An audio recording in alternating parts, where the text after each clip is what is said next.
Hey Apex Legends, Mango here. With the new Arenas game mode and the ability to buy pretty much any weapon you want at any time as long as you're willing to shell out some credits, every weapon in Apex Legends should be pretty viable in Arenas, and it's really based on, what guns you want to use, what guns you like, and what you're good with. And there is no clear-cut best weapon in Arenas. Or is there? Because of this in-game credit system, there are a lot of things that just don't make sense to buy when you have other options that are just as good or better available to you for less credits. For example, the EVA 8 only costs about 250 credits, while the Mastiff and the Peacekeeper costs 500, 550.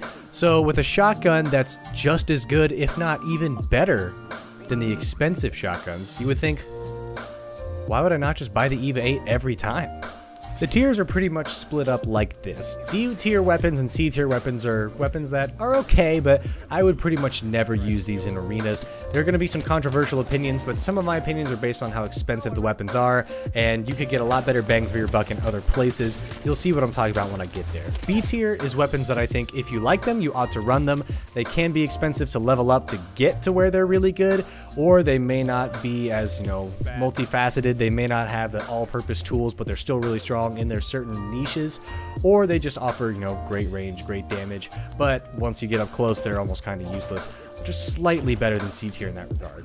A tier are weapons that I think are just barely, almost super duper viable, but a weapon above them in S tier outclasses them, and S tier is the cream of the crop. These are the best guns you should be running. There's a lot of weapons in S tier, but that's because there are a lot of good weapons you can be running, but there is one gun that is better than the rest. C and D tier comes in as follows: the Bocek bow, the charge rifle, the massive shotgun, the alternator, and the Peacekeeper in C tier, and in D tier, the RE45 and the P2020. Guys, the P2020 is not as good as the Mozambique when it comes to the free weapons. Don't run the P2020. Pick the Mozambique every time. It does great damage. It's pretty reliable. It's much, much improved over previous seasons. Give the Mozambique a try. RE45 is a pea shooter. If it doesn't do any damage, it's fine. Just don't use it. There's so many better options for light guns that you should be running over the RE45 anyway, so I would never suggest picking up the RE45. C tier, I could see myself getting into trouble here, though. I know the Bocek bow was broken at the beginning of the season. A lot of people think it was just unreal and think that it's still really good. The charge rifle, of course, is hit scan. The Mastiff and the Peacekeeper, I put them in C tier because, these are heavy-hitting shotguns. How could I put them in C tier? And the alternator, it's got a big buff, too, this season. It's pretty decent. It's a good side weapon. But the Bocek bow and the charge rifle, they're just not as good as their credit cost makes them out to be. Just because these guns are really, really expensive doesn't make them really, really good, and you can get a lot more bang for your buck in other areas. B tier is a little bit different. B tier I do think can be very, very good, but they have something holding them back, such as the Hemlock. It's a great 3-round burst weapon, but it's 3-round burst. You can't really use fully automatic. It's hard to spray with this thing. In mid to long range, this thing is an absolute nightmare. The 3-round burst is fantastic, and I love using it in the Battle Royale, but in arenas, I would just pick some other guns. The Devotion and the Havoc are really, really strong once you get them leveled up. That's the only problem with these two. They both need a turbocharger. They're pretty strong. They deal some good damage, but I really think that they need the turbocharger to be absolutely outstanding or as good as some of the S tier weapons, so the need to level them up brings them down to B tier here. And the Sentinel, I think it's just better than the Bocek bow and the charge rifle because it's a little bit less expensive and it still deals pretty good damage with a good headshot multiplier, but it's not the best sniper rifle. The best sniper rifle resides in A tier with the 30-30 repeater, the longbow DMR, and the Mozambique shotgun. The Mozambique, guys, you could be running this every single round and you'll be happy. If you want to invest all of your money and all of your credits, all of your resources into heals, into abilities, into one primary weapon, the Mozambique is here for you. It's got your back. It's not going to let you down anymore. The longbow is the best sniper rifle in arenas. This thing is pretty good fire rate, does a good amount of damage, 55 on a body shot to non-fortified legends, and its headshot multiplier is huge. Do not sleep on that headshot multiplier. It can deal massive damage when it needs to, which is why I have it a little bit higher than the Sentinel. Even though the Sentinel deals a lot of damage too, the fact that it's bolt action and is slower is why I have the longbow better.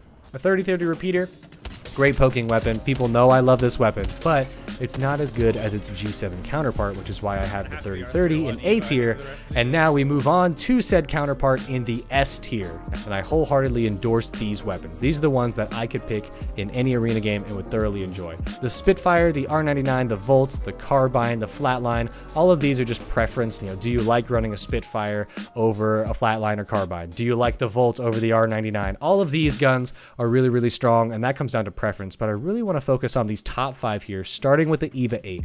Like I mentioned before, why would you buy a Mastiff or Peacekeeper when you can buy an EVA 8 and level it up once or maybe even twice before you could buy and level up a Mastiff or Peacekeeper? It's unbelievably inexpensive. I fully expect them to raise the price on the EVA 8 whenever they do some balancing changes to arenas. The EVA 8 is so good and so inexpensive.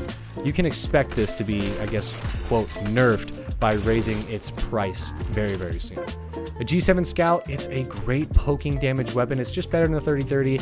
It's pretty cheap to buy, only 350 crafting materials, and you can level it up and, you know, pick any site that you want. It's great for poking at a long distance. In a pinch where someone's coming up really close to you, you can hip fire it, and it's not too bad. G7 Scout is great, but now it comes down to the menace of this season. People are sick and tired of seeing this gun, the L-Star energy machine gun. It's a light machine gun that shoots energy bullets, that never has to reload, has great hip fire, and shoots fast. This gun has made its emergence into the meta scene for the first time, and I don't know why, because I've always thought that the L-Star was pretty good.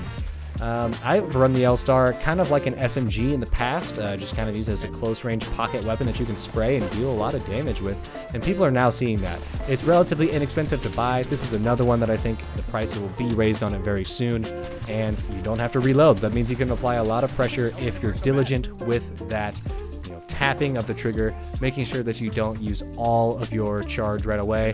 When you do have to kind of cool it down, when it does overheat, it does last a long time, and you can't skip it by switching to your other weapon. You're going to have to go through the whole animation again, so you got to be a little bit careful. But the L-Star is not the best weapon in the game. Yes, the best weapon in the game is the Wingman in arenas. It may not be the best weapon in Battle Royale. It is very, very good. But in a meta that requires you to deal damage safely in arenas, to try and whittle away at other people's shields so they don't have any more shield healing left, and at the same time be able to protect yourself when you get in that one-on-one fight and you need to deal bulk damage, you need to maybe one-clip somebody, the Wingman does it all. Long range, close range, mid-range, poking battles, someone's up in your face, headshot multiplier is fantastic. The Wingman does everything that you need, and really all you need to do is buy it and maybe level it up once to get that HCOG sight, that red dot sight if you need it. Other than that, you can almost run this thing in base all the time and spend all the rest of your money on maybe one Mozambique upgrade and then a bunch of batteries. This gun does it all, and it is, in fact, the best weapon to run in arenas. Of course, take all this with a grain of salt. If you're not good with the Wingman, you probably shouldn't be using it. Now, arenas is a good time to practice with it because you can buy it, but at the end of the day, it does come down to your personal preference. That S tier is what I highly recommend using. I'll put it again here on the screen so you guys can see it. But yes, there is one gun that's better than the rest. If you disagree, tell me in the comments. But as always, thanks for watching.